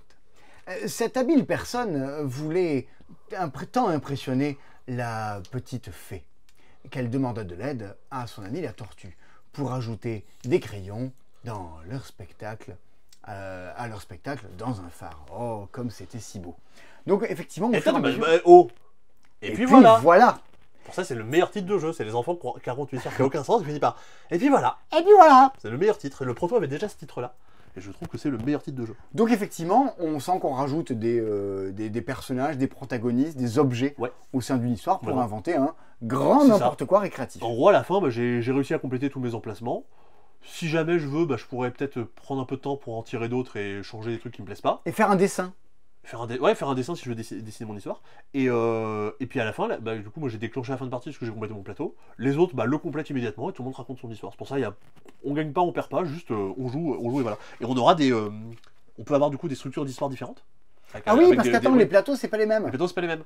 En ce temps, il aurait fallu en faire un spécial, c'est dispo. En ce temps-là, Sébastien voyageait à travers Mars. Bien sûr. Voilà, c'est tout. Et puis voilà. Et puis voilà. L'histoire en 2 phrases. Et si jamais du coup il y a des enfants qui ne lisent pas ou qui ont envie justement d'improviser un peu plus, il y a moyen de le faire la même sans texte. Où on a juste le suivi de l'histoire et savoir par quels éléments je dois passer, mais j'ai pas les mots qui vont avec. Ok, donc c'est un premier exercice un peu d'improvisation, on va dire un petit peu. D'imagination. Complètement. Ok. Voilà. C'est malin, voilà. Ça sort à quelques jours de Noël. Et tu penses qu'ils auraient pu... on peut faire pareil avec Horreur Indicible, le supplément de l'appel de Cthulhu? L'extension de l'appel de Cthulhu avec 6 nouveaux scénarios, un désir impérissable, un message de l'art, le bon grain est livré, sombre perspective, l'enfant lune, interstice. Mais là on pourrait faire ça. Voilà. Connaissez-vous l'histoire de l'artiste tentaculaire qui savait jongler avec des mitraillettes? Mais ce serait comme le totem de malveillant. Là, ce serait pareil, ce serait et puis voilà, mes versions mythe de Cthulhu et tout le monde meurt à la fin. Ah là, j'aimerais tellement faire une version malveillante de Totem, ça me ferait tellement rire. Faut qu'on fasse un protothème. Et on l'envoie à l'éditeur. Oh ouais. Ah, on l'envoie à l'éditeur de Blanc Manger Coco. Ah ouais. Tu sais, le même... parce qu'il y a Totem Junior, qui s'est sorti la semaine dernière, où tu dois dire « Je suis l'ours bienveillant, je suis le koala poli ». Et on imaginait l'inverse. Mais les gens l'ont vu, c'est dispo la semaine dernière. Je suis le zébu raciste. Oh non, mon Dieu. Les gens l'ont vu, c'est dispo la semaine dernière. Ils savent tout ça. Évidemment. C'est dispo également à Footprints, un jeu de l'équipe scandinave, de Elif Svensson et compagnie, qui est un jeu ça joue jusqu'à 6 de mémoire. Jusqu'à 6. C'est joli la couverture. Ouais. C'est les gens qui ont fait Revive. En partie. Ouais. Ça n'a pas grand chose à voir avec Revive. Pour la faire courte, parce que j'avoue que ça fait longtemps que j'avais bossé celui-là, c'est une espèce de course préhistorique où il va falloir que j'utilise des cartes, je crois, de mémoire, pour avancer de terrain en terrain et explorer justement un territoire préhistorique. On en sait plus. Ça fait très longtemps que je l'ai bossé. Par contre, Humblebot, la semaine dernière, tu devais nous dire ce que c'était. Ouais, bon, j'ai pas eu le temps d'y jouer, mais... Ça a l'air trop bien, on dirait. C'est un Challengers des robots. Ouais, j'ai pas eu le temps d'y jouer, mais je peux vous en parler. Effectivement, c'est le Challengers des robots, donc pour les gens qui ont aimé Challengers, voilà. À quoi on pourrait le comparer d'autres? Fellow Federity, bon, des petits jeux de cartes à effet, des trucs, vous comprenez, enfin, j'imagine que vous voyez un petit peu le genre de jeu que ça peut être. Donc c'est de l'import, il y a les règles en anglais dedans. Ouais, c'est ça, le jeu est en anglais, pareil, il était disponible ASN en avant-première, et du coup, vu que ça avait l'air pas mal, on en a récupéré. Build, Evolve, Fight, on comprend à peu près l'idée. Vous allez acheter des cartes qui sont des robots, de façon à constituer votre équipe de robots. Vous allez pouvoir les faire évoluer. Vous allez pouvoir évoluer votre niveau de robot, c'est-à-dire qu'au début je peux acheter que des robots de niveau 1 et je pourrais ensuite acheter des robots de niveau 2, niveau 3, comme ABC dans Challengers. Oui, complètement, mais cette fois-ci ça va être à moi de payer pour pouvoir le faire. D'accord. Et ensuite on va se battre. Ce qui va être plutôt rigolo, c'est que je vais me battre toujours contre la personne qui est à ma gauche. En gros... Battons tous ces gens de gauche. Ouais. En gros, toi, Simon, tu vas avoir tiré des cartes qui vont te dire voilà quel est ton total de défense. Un peu, effectivement, comme un peu à Challengers. Ouais. Moi, je vais tirer des cartes de mon paquet de façon à essayer d'atteindre ou dépasser ce total-là. Éventuellement, j'ai des pouvoirs qui vont pouvoir s'appliquer. Là, vous allez dire, ok, c'est comme Challengers. Mais, une fois que j'ai réussi à te battre, parmi les cartes que j'ai tirées, je vais avoir le droit de choisir une famille de cartes. Ok. Cette famille de cartes, c'est ça qui sera ma défense. Et la personne à ma droite va venir affronter ce que j'aurai en défense. Donc je veux construire mon deck en récupérant des robots de même famille pour, quand je fais une défense, avoir une défense badass. Mais avoir quand même des trucs qui se combattent pour pouvoir justement essayer de défoncer un peu tout le monde. Ouais, d'accord. On fait des soit tours tu de... te spécialises et tu défends, soit t'es éclectique mais t'attaques. Et on fait des tours de table, Tu vois, moi par exemple, je me défends, la personne à ma droite m'attaque, elle réussit pas à me battre. Simon, ça va être à toi d'essayer de me battre. Tu réussis pas à me battre, c'est moi qui ai gagné la manche. Ok, il faut être le last champion. Ça. Il faut comme ça réussir à gagner 2-3 manches pour gagner la partie. Bon, ça a l'air rigolo comme tout. Voilà. Ça se joue en 30-40 minutes. Non, ils mettent 1 heure. J'avais retenu que c'était plus court que ça. J'avais retenu 45 minutes.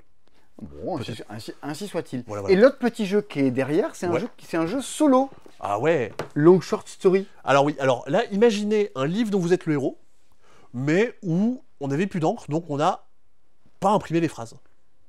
C'est ce qu'il y a dans... Et puis voilà, t'as des personnages et tu crées des phrases autour dans le mode avancé. Il y a un peu de ça. Bah là, en fait, c'est un livre dont on est le héros, il va falloir faire des choix, mais on n'a que des mots. Donc là, par exemple, je suis une histoire de pirate qui va aller explorer une île. Ouais. On m'explique un peu les règles dans les premières cartes, machin, hop. Et voilà, on me dit, debout, est-ce que je veux me réveiller ou est-ce que je veux râler? Évidemment, je râle. Donc je regarde ce qu'il y a derrière. Je râle. On me dit, rouste. Et je vais à la carte numéro 3. J'ai la carte numéro 3. Contremaître. Est-ce que je veux bagarrer ou est-ce que je veux obéir? Ah, tu comprends que tu t'es fait houspiller oui, car le contremaître. Grâce au mot rouste, qui désigne effectivement le fait de se faire houspiller, j'ai compris que je m'étais fait engueuler par qui? Le contremaître. Il y a beau ne pas avoir de mots, on peut faire le rapport. Le but, c'est d'arriver au bout du paquet? Le but, c'est d'arriver au bout du paquet. Il y a moyen de perdre et éventuellement, on va devoir recommencer du début. Et va être du coup de trouver une solution pour arriver à la conclusion de l'histoire. On nous a un peu donné notre objectif au départ. Pendant la partie, on pourra découvrir des objectifs un peu secondaires qu'on pourra découvrir en refaisant le jeu. Et le deuxième, c'est Carmen et Carlos. Ouais, alors lui n'a rien à voir. Enfin non, si. C'est sur Wisteria Lane. C'est sur le même système de jeu. Non, c'est qu'en fait, vous allez avoir, c'est sur la fête de mort. La fête des morts, c'est que vous avez Carmen, qui est bien vivante et qui est bien sympathique, qui voudrait retrouver son ami Carlos, qui est lui-même décédé. Et donc, le jour de la fête des morts, où un pont se crée entre le monde des vivants et le monde des morts, on va devoir réussir à se retrouver. Donc, cette fois-ci, on va interagir dans 2 paquets. Si je réussis à avancer dans un paquet, potentiellement, ça me permettra de débloquer un truc que j'aurais pas fait dans l'autre paquet. Et je crois que ça coûte pas grand-chose. 7,50 €. Ah oui, d'accord. Oui, c'est voilà. du petit jeu que tu fais dans ton canapé, tu reprends. Ah oui, dans le métro, enfin oui, c'est ça, j'ai fait exactement dans mon canapé. Lui, peut-être un peu plus difficile parce qu'il y a 2 paquets dans lesquels il faut intervenir, donc c'est. Si vous avez votre canapé qui est dans le métro, foncez. C'est fait pour vous. Oui, ou alors dépêchez-vous de le récupérer, parce que qu'est-ce qu'il fout là? Tu peux filmer combien t'as mis de jeux dans ce sac à dos? Parce que je commence vraiment à avoir mal au dos. Ah bah surtout, je pense qu'il n'y a plus grand-chose qui peut rentrer. Ah bon? Ah ouais. Mais Long Short Story, ça va passer. Alors oui. On peut pas faire rentrer tous les jeux du C-Dispo du coup dedans, ça rentre pas? Non, c'est trop compliqué. Eh ben, je vais peut-être mettre Rumblebot, peut-être. Regardez tout ce bazar. Rumblebot, je sais pas s'il passe. Vas-y. Nobi-Dobi, les petits Nobi-Dobi, ils vont passer? Allez, vas-y, on met les petits Nobi-Dobi. C'est des petits jeux de rôle de table. C'est ça, c'est un genre de... comment ça s'appelle? De Oui, Seigneur des Ténèbres. Où en fait, vous avez... Mais en JRPG. Ouais, c'est ça. Donc effectivement, thème JRPG, 2 boîtes que vous pouvez combiner qui n'auront pas les mêmes cartes, pas les mêmes personnages. Vous incarnez un guerrier, une magicienne, un cuisinier ou autre. Ça, c'est ambiance cultiste et ça, c'est ambiance dragon. Vous avez des scènes qui vous sont proposées, qui vont vous demander de réagir en inventant une petite partie d'histoire. Et vous avez des petits tests de compétences qui vous disent si vous avez réussi ou pas. Vous faites un certain nombre de scènes, vous arrivez à une conclusion, vous avez gagné ensemble la partie ou pas. Voilà, c'est... On se raconte des histoires ensemble. Et honnêtement, c'est rigolo. Bah ouais, avec Marion, typiquement, on avait plutôt pas mal aimé. Donc ça, voilà, ça rentrera. Et c'est ce qui va conclure ce sac dispo. Je peux le poser parce que je crois que je vais mourir. Mais en tout cas, on peut dire que oui, effectivement, ça contient une belle quantité de jeux. Belle contenance. Ouais. Et ça pour l'instant, ça ne rompt pas. Alors que le mec qui le porte, il va rompre. Alors que non, mais par exemple, récemment, on a eu un sac de la part d'un éditeur qui est fait pour transporter des jeux. Je m'en servais pour amener les jeux chez moi pour pouvoir les bosser pour chez Dispo. J'ai mis 3 boîtes dedans. Tout a pété. Ah bon? Ah ouais. En fait, pas dit. La bretelle que tu mets sur l'épaule a pété des 2 côtés. Donc en plus, la fermeture ne tenait pas parce qu'elle était maintenue des 2 côtés par la bretelle. Tu mets 3 jeux dedans, ça pète. Tu fais oui, bon, là au moins, c'est un peu plus solide. Ah là, ouais. Mais je vais rentrer chez moi avec mon vélo. Pour voir si ça passe. Et tu mets tous ces jeux là dedans, du coup? Franchement, quand je pars en soirée jeu, ouais, il faut au moins ça, ouais. Ouais. Bon non, alors qu'il suffit d'un Battlestar. Il suffit de prendre que The Gang. Ou Dominion et toutes les extensions. Ah ouais, non, The Gang. Je les transporte pas, les Dominion, reste chez moi. Ouais, c'est ça qui parle de The Gang, parce que ouais, la semaine prochaine, il y a sûrement moins de jeux que cette semaine. Ah, quoique, il y a des trucs qu'on n'a pas été livrés, donc on les aura que la semaine prochaine. La semaine prochaine, il n'y a que des As d'or. Ah oui, donc, non, c'est... Débrouillez-vous. Vous êtes dans le jury de l'As d'or, vous regardez le C'est dispo de la semaine prochaine. Ouais, la semaine prochaine, en termes de qualité, d'intérêt de jeu, c'est assez dingue ce qu'il y a. Je crois 10 ou 11 jeux qui sont parmi des trucs assez géniaux. Mais il y a des trucs qui ont eu le Spiel ou qui vont l'avoir. Waouh! Trop bien. Vive la semaine prochaine. Venez la semaine prochaine. Public Enemy Number 1. On vous en parle là, mais il était déjà dispo depuis 10 jours. Mais en fait, il n'était pas. Parce que chaque fois qu'on en commandait, tout le monde les achetait. Et donc, il fallait. On n'en avait jamais. Donc, on pouvait pas vous dire c'est dispo parce qu'en fait, on a déjà tout vendu. C'est le cas de, par exemple, The Heist. The Heist, JDR de Gabriel Lurnerin et Théo Rivière. On en a plus, donc on attend d'être livré pour pouvoir vous en parler. J'en peux plus. T'as pas pété ton micro au passage? Si, j'ai cassé mon micro. Voilà, tout il est cassé. Oui, c'est branché. Oui, c'est branché toujours. Oui, ça a l'air parfait. Qu'est-ce que c'est, Sébastien? Public Enemy Number 1, c'est pour qui? C'est pour qui? C'est pour les gens qui vont jouer à... comment s'appelle ce jeu? Avalon, The Resistance, tous ces jeux-là. C'est pas du jeu à rôle caché, mais c'est du jeu un peu où on se tire des bâtons dans les roues. On se taquine entre amis. Des gens qui jouent à la Havana, par exemple. Exactement, Citadel, tout ça. Alors là, en termes de... difficile de faire plus compliqué en termes de règles. À mon tour, je pioche une carte. Il y a 5 pioches. Redis-le. À mon tour, je pioche une carte. Ouais, je vais le noter quand même. À mon tour, il y a 5 pioches qui correspondent à différentes villes. Cripple Creek, Dodge City, Tombstone, Deadwood. Bah, je prends la carte qui correspond. Ou alors je pioche la carte du saloon, mais je sais pas ce que c'est. Ces cartes-là, je les ajoute devant moi, elles correspondent à des clans. Par exemple, là, on a le clan des Dalton. Ici, on a le clan des James Younger. Ici, on a le gang des Wild Bunch, qu'on va pouvoir récupérer à différents endroits. Oh yeah. On va piocher, globalement, jusqu'à ce qu'il y ait une pioche qui soit vide. Et une fois qu'on s'est réparti toutes les cartes, on dit « C'est toi qui as le plus de rouge? Très bien, tu gagnes le jeton Wanted rouge. » Parce que tu as été repéré par le gang des rouges. C'est toi qui as le plus de verts, tu récupères les verts. Ah, vous êtes tous les deux à égalité pour les jaunes? Si t'as le chef des jaunes, c'est toi qui gagne. Si il y a des chefs dedans? Ouais, t'as un chef de gang par couleur. Si t'as pas le chef, bah du coup, vous avez été à égalité, vous avez fait tout ça pour rien. Le but pour gagner étant d'avoir un jeton Wanted de chaque. Oh, c'est pas ça rappeler Camelot de Knizia? Ah ok, que je connais pas, effectivement. Très bien, Camelot. Et non, il y a un petit truc en plus, il y a ce petit jeton, qui s'appelle justement le Public Enemy Number 1. En fait, à la fin de chaque manche, on va calculer un score. Globalement, plus j'ai de cartes dans une même famille, plus j'ai de score. C'est-à-dire que par exemple, la famille verte, ou la famille bleue par exemple, si j'ai 3 cartes bleues et que tous les autres en ont moins, bon, je gagne la majorité. Mais par contre, si j'ai plus de cartes bleues, j'aurai plus de points. Ah, mais oui, dans le terrain bleu, il n'y a pas que des bleus. Dans le paquet bleu, il n'y a pas que des bleus. Bah, tu l'as bien vu que là, le bleu est devant le rouge est devant le jaune.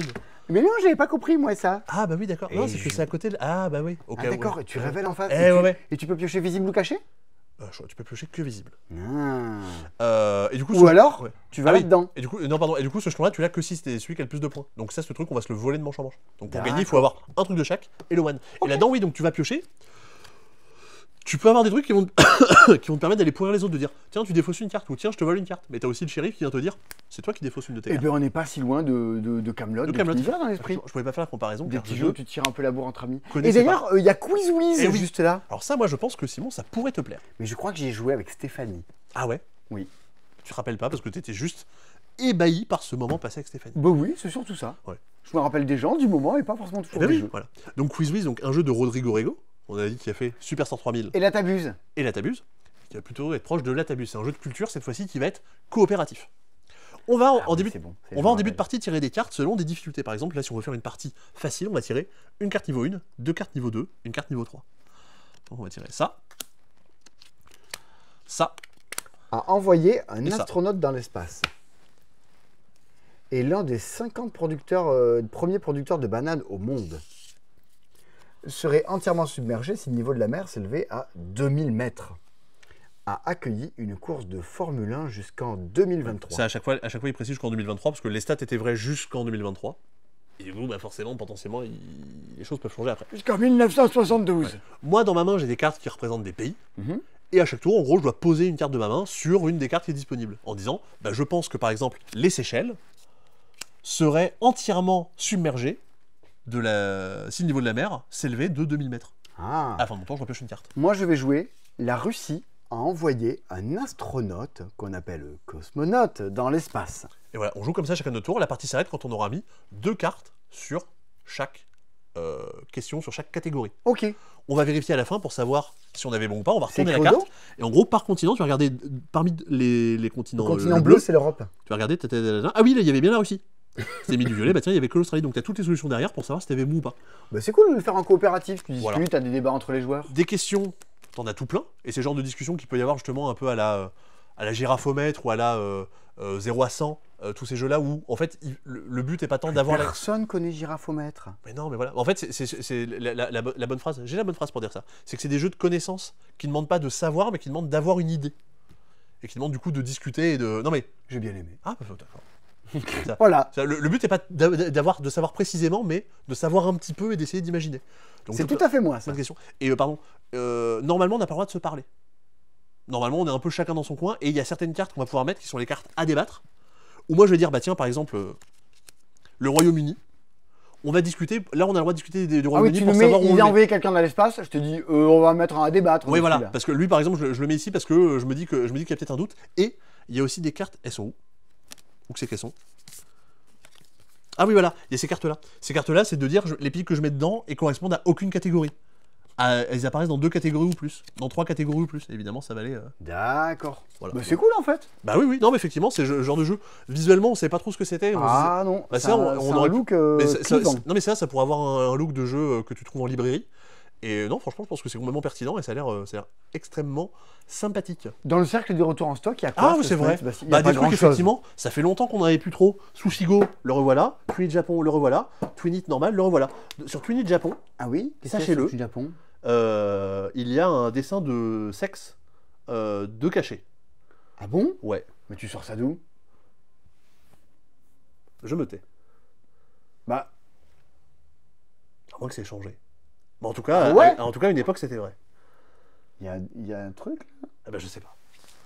Je n'en dirai pas plus. Si vous avez la ref, je suis preneur. Vous m'envoyez un MP si vous avez la ref sur Discord, Facebook, Insta, ce que vous voulez. Fais gaffe. Retour en stock de la boîte d'initiation de jeu de rôle l'anneau unique. Okay. Pour s'initier au jeu de rôle dans l'univers du Seigneur des Anneaux. La boîte de base de Final Girl, on en a déjà parlé. Et Simon, vu que je t'avais demandé de récupérer la boîte d'investigateur de Dunwich, tu as ramené complètement autre chose, mais sachez que la boîte d'investigateur de l'héritage de Dunwich est de retour en stock. J'ai l'impression d'être un chien à qui on jette une balle et je ramène un bâton. Ouais. Ça va pas du tout. Mais t'as compris l'esprit, t'as quand même fait quelque chose. Et j'ai remué, c'est très bon. Et j'ai remué de la queue. Ouf, ouf. Alors ça fallait pas le dire en vidéo. Ah non, j'y arrive pas dans cette dispo, je dis n'importe quoi. Oh, attention. Alors ça va me plaire. Alors attention. Rappelez-vous, Jacques a dit. Rappelez-vous, Arsène Lupin. Ouh là là là. Des jeux. Arsène Loupé. Ouais, où je me suis complètement vautré dans l'explication. De toute l'histoire de ces dispos, je pense que c'est les 2 jeux que t'as le plus massacré en explication. Et des gros fous rires. A Message from the Stars, c'est tellement chelou qu'il y a moyen que je me vautre aussi. Seb va-t-il se vautrer? Les explications seront-elles complètement lunaires auxquelles on comprend rien? Eh ben moi, je me mets là et je vais savourer cette explication lunaire de Message from the Stars. Vous le saurez après la pub. Oh le mec, il a mis une coupure pub. Et du coup, là, il y a vraiment une pub. Les gens, quand on avait fait la blague, ils disent « Oh bah c'est marrant, vous avez mis une pub pile au moment où vous dites qu'il y a la pub. » Et oui, c'est fait exprès. C'est ça la blague. A Message from the Stars. Alors, c'est de l'import de chez Allplay, les gens qui refont Through the Desert notamment. Ouais. Dans le même format, ça vaut 40 €. C'est... Alors, si vous connaissez Decrypto, vous savez que c'est un jeu qui est horrible à expliquer parce que le jeu est excellent, c'est un des meilleurs jeux de devinettes. Ouais, de devinettes et de codenames-like du monde. Tout le monde s'accorde à dire que c'est vraiment génial, mais tout le monde s'accorde à dire aussi que c'est assez horrible à pitcher et à expliquer. A Message from the Stars, c'est un niveau au-dessus. Et on est aussi dans ce même délire de on se fait deviner des mots, mais de façon un petit peu tordue. Ah. Donc déjà, on a compris un petit peu. J'ai un sourire narquois sur les lèvres, je sens qu'on va partir vers on est sur la route de la plantade. Je vous ai expliqué le mode classique, qui est un mode coopératif. Vous avez une personne qui joue un alien, et le reste qui joue des scientifiques humains. L'alien va envoyer un message, enfin va devoir faire deviner un message aux humains, et les humains vont devoir faire deviner un message à l'alien. On va essayer de communiquer ensemble. C'est premier contact, le jeu de société? Alors oui, mais là on va tous parler le même langage, à savoir l'anglais. Alors, les mots sont en anglais, vous pouvez écrire des mots en français pour vous les faire deviner, vous les traduisez chez vous. Par exemple, moi en tant qu'alien, j'ai tiré 3 mots au hasard parmi trade, acquire, donc échanger, acquérir, créer, explorer, apprendre et demander. Surchauffer, comment ça s'appelle, plus fort, nécessaire, humain, bon voilà, etc. Ça se comprend facilement. Ok, donc moi j'ai tiré 3 deviner des mots l'un l'autre. J'ai tiré 3 mots parmi ceux-là et les humains ont tiré 3 mots parmi ceux-là. Bon, jusque-là, ça va. Ouais, j'ai compris. Ça va se jouer en 4 rounds. C'est-à-dire que l'alien. C'est des manches, ça? Ouais, l'alien va donner pendant la partie 4 mots, non pas sur un piano, mais aux humains. Et les humains vont donner 4 mots à l'alien. Tout ça, donc on donne 4 mots au total pour en faire deviner 3. Ok. Donc déjà, c'est chaud. Admettons, attends. Bah, par exemple, j'ai triste comme mot à te faire deviner. Bah non, mais j'ai fait un exemple, c'est-à-dire que les mots que je dois faire deviner sont écrits derrière. Ah ouais. Et j'ai écrit le mot contradictoire pour le faire deviner. C'est-à-dire que le mot contradictoire, je pense que c'est pertinent pour te faire deviner mes indices. Et comment je sais la liste de mots que t'as toi ou... À la fin, je te la donnerai. À la fin, je te donnerai ma liste de mots. Okay. Et parmi ces mots-là, tu devras retrouver lesquels sont là. Ok. C'est-à-dire que tu vas pas retrouver depuis rien, tu vas retrouver depuis ma liste. Donc moi, je te donne le mot contradictoire, et donc tu sais que c'est pertinent pour mes mots, mais tu sais pas si c'est pertinent pour l'un d'entre eux, pour deux d'entre eux, ou autre. Tu sais juste contradictoire, a priori, c'est pertinent. Et moi, du coup, en tant qu'alien, je vais te donner le mot joaillerie. Tu vois qu'il y a une petite valeur qui est écrite en bas, parce que c'est ça qui est rigolo aussi en tant qu'alien. Remonte, joaillerie, -8. Joaillerie, -8. C'est-à-dire qu'en plus, chaque mot va avoir une valeur, et ça, il n'y a que l'alien qui va pouvoir savoir. C'est-à-dire que moi, joaillerie, en écrivant le mot, j'ai calculé avec ma petite tête, je dis, ok, ouais, joaillerie, ça vaut -8. Et moi, je ne sais pas ça. Toi, tu le sais pas. Enfin, si, tu sais que ça vaut -8, mais tu sais pas pourquoi ça vaut -8. Ah oui, d'accord. Toi, tu m'as donné le mot contradictoire, et moi, je t'ai répondu, contradictoire, ça vaut 0. Et pareil, tu sais pas pourquoi. Ah ouais, hein. Et il va falloir essayer que il va falloir que tu devines aussi pourquoi. Ah bon. En début de partie, l'alien a tiré 6 cartes, 6 lettres, mises derrière son paravent. Dans chaque mot qui va apparaître, ces lettres-là, s'il y a pour chaque L, chaque B et chaque M, ça augmente le score de 1. De 1 point. Ah oui, le score du mot de 1 point. Pour chaque A et pour chaque J, ça multiplie le score par 2. Ok. Et s'il y a un I ou plus, la valeur sera négative. Ah, et donc dans joaillerie, il y a plein de I, donc ça fait des points moins x 2. Bah, en gros, regarde, non mais regarde, on peut le refaire. Joaillerie, il n'y a pas de B, il n'y a pas de M, mais il y a 2 L. Donc pour l'instant, joaillerie, ça vaut 2. Ouais. A et J, bah il y a un J et il y a un A. Donc x2, x2, ça fait du coup 2 x 2, 4, x 2, 8. Ouais. Et il y a 2 I, donc il y en a un ou plusieurs, on s'en fiche, il y a au moins un I, donc en fait c'est pas 8, c'est -8. Ah d'accord, ça devient négatif. Ça devient négatif. Ok. Et à quoi ça me sert ça? Et bah parce qu'à la fin, en gros à la fin on va pouvoir marquer jusqu'à 12 points si les humains ont deviné les 3 mots de l'alien, si l'alien a deviné les 3 mots des humains, et si les humains ont deviné les 6 lettres cachées. Parce que justement en fait, t'as une espèce de petite grille de déduction en disant bah tiens, je sais que mon mot valait 0, donc ça veut dire que toutes les lettres qui sont dans mon mot sont pas ces lettres ces lettres qui valent des plus 1. Non mais c'est un jeu qui s'adresse aux champions de France de Motus. Ah oui, je vous avais dit que c'était... Alors, je vous avais dit que c'était perché à expliquer, mais ça, je pense que je me suis pas trop mal démerdé. Mais surtout, à jouer, il faut avoir envie de se casser la tête. Hein. Donc effectivement, c'est du jeu de déduction expert. En fait, on dirait, tu sais, un jeu de lettres qui pourrait y avoir le midi sur France 2, dans un monde où tous les jeux télé seront pour des hardcore gamers. Il y a un jeu comme ça, un jeu anglais qui s'appelle Only Connect. Ouais. Qui est un jeu dans lequel on va te donner 4 éléments qui sont reliés entre eux, mais on te les donne les uns après les autres. On va te dire, par exemple, le premier, on va te dire... sapin. Voilà, sapin, on peut te faire écouter une musique aussi. En tant qu'équipe, tu peux répondre en disant, bah bien sûr, le lien entre ces 4 mots, alors que j'en connais qu'un seul, c'est ce truc-là. Ou alors tu peux dire, un mot de plus. On donne le deuxième mot. Oui, je fais ça en blind test, moi. Tu peux essayer de deviner. Et plus tu devines plus t'as d'indices, moins ça va te rapporter de points. Moi, je mets 5 chansons qui ont le même thème, et j'en mets une, puis une deuxième, puis une troisième, et il faut être le plus rapide. C'est ce qu'avait fait Nico l'année dernière pour le Nouvel An. Nico, il avait fait des petites playlists customisées, on va dire, pour essayer de deviner des gens qui étaient invités. Eh ben, en vrai, mais c'est le From the Stars. Ah non, mais le jeu a l'air trop bien et on peut jouer en compétition. En gros, il y a 2 aliens et 2 groupes d'humains. Je pense que le mode coopératif est déjà assez tendu. Donc là, par exemple, pour mon exemple, parmi tous les mots qu'il y avait, en tant qu'alien, j'avais tiré learn, donc apprendre des pierres précieuses plus puissantes. Du coup, j'avais mis joaillerie. Ah, comme ça, Gemstones, j'aurais pu trouver à la fin. Et je me suis dit aussi stronger, parce que, ou du moins learn, parce que du coup, t'as fait des études. D'accord. Et là, pour contradictoire, en plus, oui, les mots, on va les mettre dans une petite phrase. Par exemple, je me sens nanana, parce que le reste de mon équipe est nanana, je suis leur chef, nanana. Donc là, c'est je me sens joyeux, parce que le reste de mon équipe est morte, je suis leur chef diplomate. D'où le mot contradictoire. Ah, ça y est, j'ai compris. Et voilà. Donc c'est pour ça, voilà. Ça a l'air bien, personne le fait en France, ça. Ben, je sais pas. Non mais ça vient de sortir, là, c'est sorti cette année, là, c'est hyper récent. Mais ça, sorti, pour l'instant, ça existe que en anglais. C'est rigolo. Donc ça, on en a parlé quelques boîtes, si vous le voulez. c'est assez atypique. Faites votre petite traduction des quelques mots que vous avez, si les gens peuvent être... Ça, si vous cherchez des cadeaux de Noël que les gens n'auront pas, partout, ah oui, alors là, ça y va. Hein. Ah, c'est marrant que tu parles de ça. Oui, j'ai fait une vidéo là-dessus. Ah ouais, il y a une vidéo qui sort bientôt là-dessus. Ah. Bientôt, elle sortira un jour. Oui. Mais du coup, oui, à part les cartes sur lesquelles il y a des mots, il n'y a pas grand-chose de plus en termes d'anglais. Donc, vous faites votre traduction quand vous tirez vos numéros. Enfin, il n'y a pas besoin de parler anglais pour Est-ce qu'il y a de l'anglais dans Aetheria 2, The Genesis? A priori, non. But Jesus, he knows me. And he knows I'm right. Je connais ça. C'est Genesis. Ouais, je sais. Voilà. Vous avez vu les vidéos sur les aventuriers du rail? Non, rien à voir. Ça. Alors, qu'est-ce que c'est alors, c'est Aetheria 2? Alors, Aetheria 2, c'est la suite de Aetheria. C'est pas exactement le même jeu. On va retrouver un petit élément qui s'en rapproche, mais on n'est pas du tout sur le même jeu. C'est un jeu qui va être dans l'état d'esprit d'un Carcassonne, mais dans lequel on va un petit peu se cogner dessus. Ah, Carcassonne. J'aime bien. D'affrontement. Au fait, t'en es super bien sorti de Message from the Star. Je me suis appliqué là, j'ai pris mon temps, j'ai fait je fais mon petit exposé. Mais, non, mais GG. Mais c'est sur les jeux pour enfants que je me chie. Ah ben voilà. C'est quand c'est trop simple, je n'y arrive pas. Alors, Aetheria 2. Pour mon gros cerveau. Ce Carcassonne auquel on s'attaque. Donc on a une main de tuiles, à chaque tour je pose une tuile. Voilà le concept principal du jeu. Ok. Je pose des tuiles, voilà. Quand je pose une tuile, je peux faire un peu ce que je veux, mais dans l'idée, je vais essayer de créer des terrains de même type. Là, j'ai mis des champs à côté de champs, c'est plutôt sympathique. J'aurais pu essayer de mettre des montagnes à côté des montagnes. C'est plutôt sympathique. Voilà. À chaque fois que je vais mettre une tuile, je vais avoir le droit de requérir, de réserver un territoire. Par exemple, je suis joueur jaune, je vais dire, bah tiens, j'ai construit ce champ, je mets un petit tube ici, ce champ m'appartient. Il est à moi, il sera que à moi toute la partie. Mais même si j'ai joué ma tuile ici, j'aurais très bien pu dire, je récupère cette montagne-là. On construit sur un plateau commun ou chacun fait son truc? Ce territoire est commun et tout le monde va venir requérir des trucs au fur et à mesure de la partie. Imaginons que je me suis mis ici, parce que c'est quand même pas dégueulasse. J'ai réservé un terrain de champ de taille 4. Donc sur la piste de champ qui est ici, je vais avancer de 4 cases. 1, 2, 3, 4. Vous avez compris? Il a compris. Vous avez compris. Il y a deux choses qui vont se passer.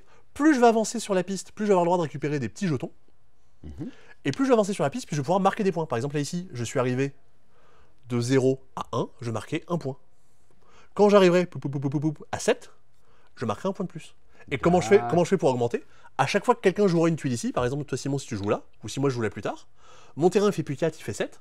Ouais. Donc je vais augmenter de 3 sur cette piste-là. Ah oui, donc je vais essayer de tout faire pour pas augmenter tes trucs. Et bah peut-être que si. Parce que regarde, ici, si jamais je monte un peu trop haut, au lieu de me rapporter des points, ça va m'en faire perdre. Donc toi, tu vas peut-être avoir envie de me faire agrandir certains terrains où je me suis dit, non là regarde, je me suis arrêté, j'ai marqué 5 points. À un moment, ça vaudra plus 5. Ouais, j'ai eu plus 3, moins 1, plus 5. Bah du coup, toi, tu vas essayer de le faire agrandir pour me faire arriver jusqu'au moins 3.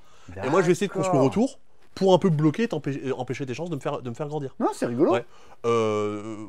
Piste de points aussi où il va se passer des choses, des majorités. Et le truc qui va ressembler à Aetheria, c'est qu'en fait, tous les champs que je récupère, Aetheria, c'est une sorte de ski-jeu avec des terrains et des personnages. Je voyais toujours pas le ski-jeu de plateau là. Oui. Alors là, on n'est pas sur le ski-jeu de plateau, mais on est sur l'idée que les humains, ils veulent aller dans les champs, les nains, ils veulent aller dans les montagnes, les elfes veulent aller dans la forêt. Et en gros, si j'ai récupéré un jeton d'humain et que j'ai fait un terrain de plaine donc, qui peut l'accueillir, qui a au moins un carré de 4 cases, donc de 2 par 2, ce que j'ai fait tout à l'heure, j'aurai le droit de venir le mettre dessus. Ok. Et en gros, tous les jetons que j'aurai réussi à placer me rapporteront des points. Ceux qui me resteront à la fin de la partie m'en feront perdre. Ouais, donc il faut que tu arrives à faire des carrés. Donc ce qui peut servir aussi de faire avancer les autres, c'est de leur faire récupérer tout plein de jetons. Qu'ils n'arrivent pas à poser. Qu'ils n'arrivent pas à poser. Il y a les dragons. Les dragons, ils vont venir me faire perdre des gemmes. Et mettons une gemme qui vaut 3, elle me fait 3 points. Donc justement, faut essayer de faire attention à ces gemmes-là. Ah oui, donc il y a plein de petits affrontements partout. Et puis il y a un truc qui est quand même... Alors j'ai trouvé... Je pense que c'est horrible à prendre en compte dans la partie, mais ça a l'air rigolo. C'est que les gemmes, elles me feront autant de points que la somme de leur valeur. Jusque-là, on comprend l'idée. Ouais. J'ai un 4, un 3, 7, un 2, 9. J'ai 9 points. Ouais. Mais imaginons que j'ai un 4, un 3, un 2 et un 2. Ça fait du coup un total de 11. Il faut pas avoir 2 fois le même? Eh ben non.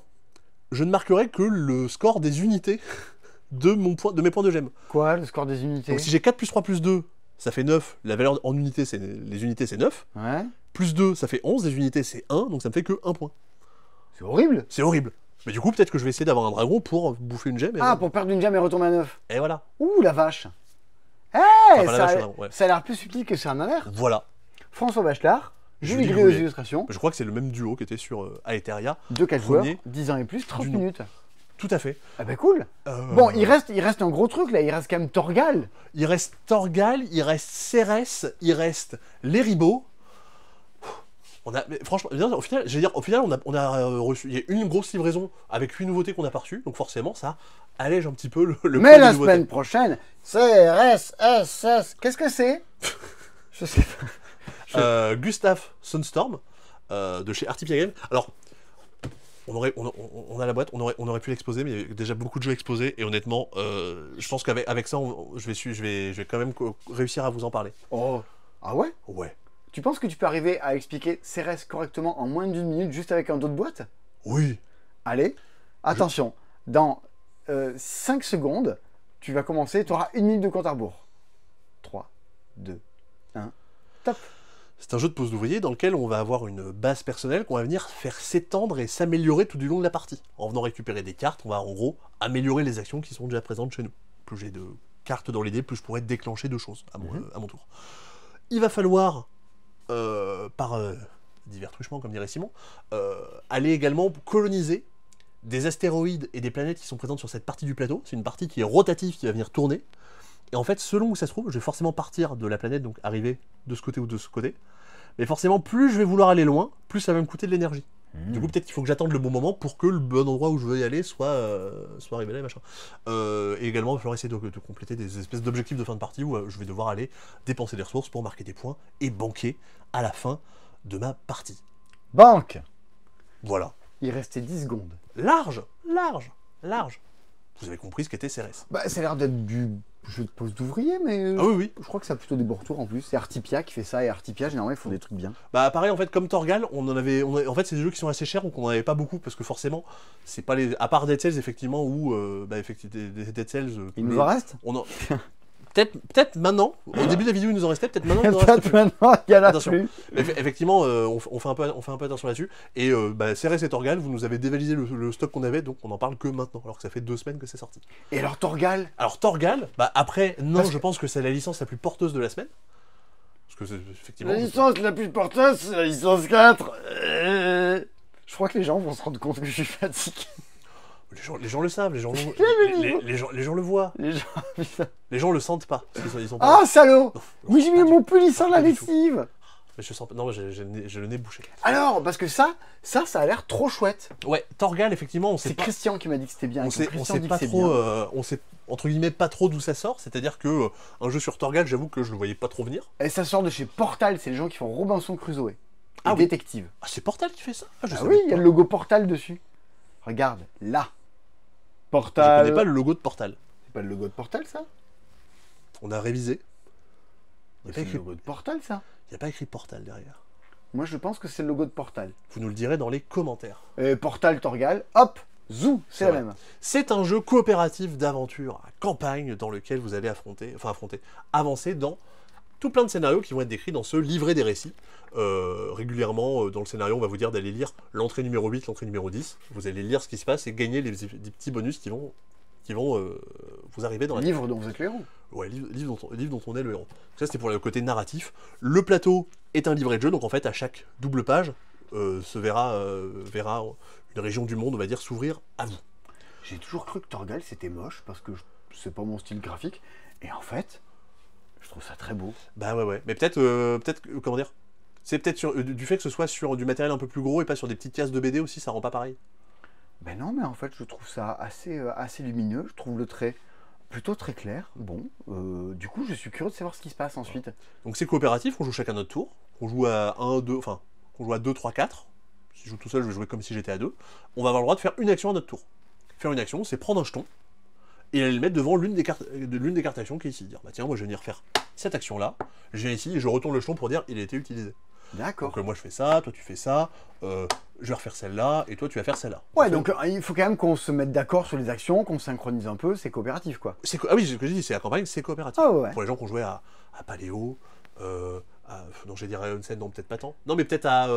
comment il s'appelle ce jeu, Miss Wind, qui est sorti cette année. Ah ouais. Dans l'état d'esprit un peu de ce genre-là. Une fois qu'on a fait cette manche-là, mais oui, alors il y a le jeu. Le jeu déborde de matos. Une fois qu'on a fait cette manche-là, c'est assez hallucinant. Toutes les manches suivantes vont s'enchaîner, sauf que les jetons vont rester ici. Un peu comme c'était dans Extinction.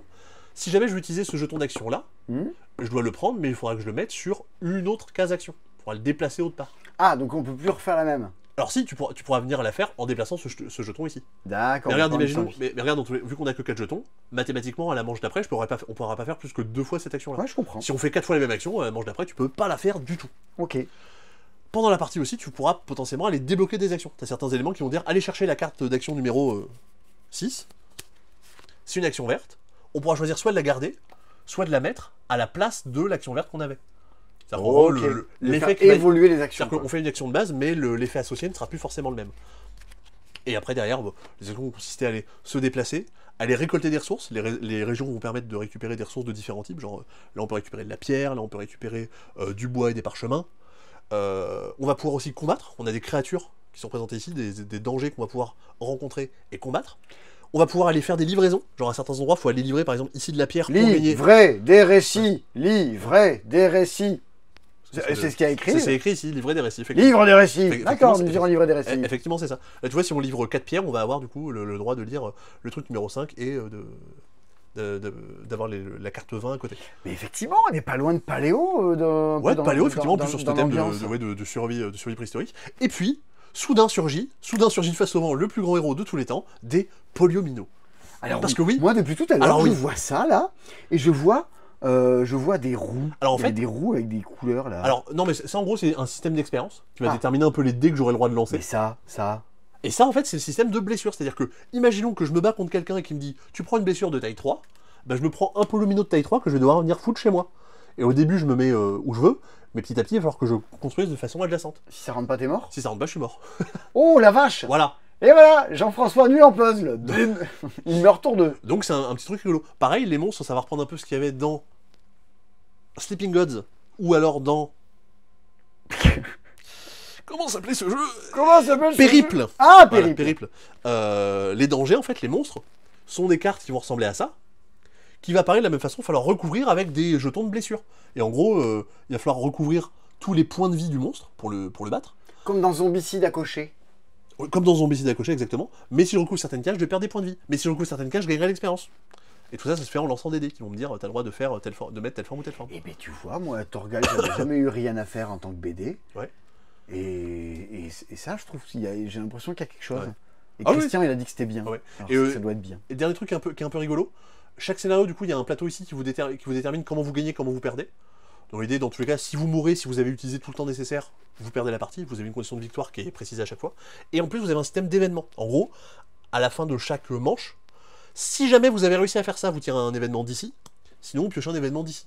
Donc en fait, si jamais vous êtes bon, vous allez tirer des événements là-dedans qui, a priori, sont peut-être un peu meilleurs, ou alors vous allez tirer des événements là-dedans qui sont peut-être un peu plus pourris. Donc pareil, ce principe d'avoir 2 pioches d'événements selon ce que tu as réussi à faire, je l'ai pas vu trop autre part. Pour les gens qui ont bien aimé Oltré, pour les gens qui ont bien aimé Paléo, tout ça. Qui veulent faire une campagne et que Dead Cells, il y en a plus. Ouais. Ben ok, ça a l'air cool comme proposition. Voilà. Et les ribots, par contre, ça joue tout seul. Alors les ribots, c'est du solo. Mais j'ai envie de le présenter en faisant les ribots. Il n'y a pas vu une chanson qui s'appelait Les ribots, Renaud? Ça sonnerait bien, chanson de Renaud. Je suis nul en Renaud, j'ai jamais trouvé ça bien. Il n'y a rien à faire. Il y a deux, trois chansons. Mais même, tu vois, genre Hexagone, qui est censée être une de ses meilleures, bah, la version de Nicolas Sirkis, je la préfère. Ouais, alors ça, c'est pire que tout. C'est interdit. Bah non, mais franchement, allez écouter Hexagone, reprise par Nicolas Sirkis. C'est vachement bien. Alors je crois que j'aime encore moins Nicolas Sirkis parce que je l'ai écouté. On le revoit en concert avec notamment Tony. On l'embrasse. Ça va être bien. Oui, on l'embrasse, Tony. Embrassez Tony dans les commentaires.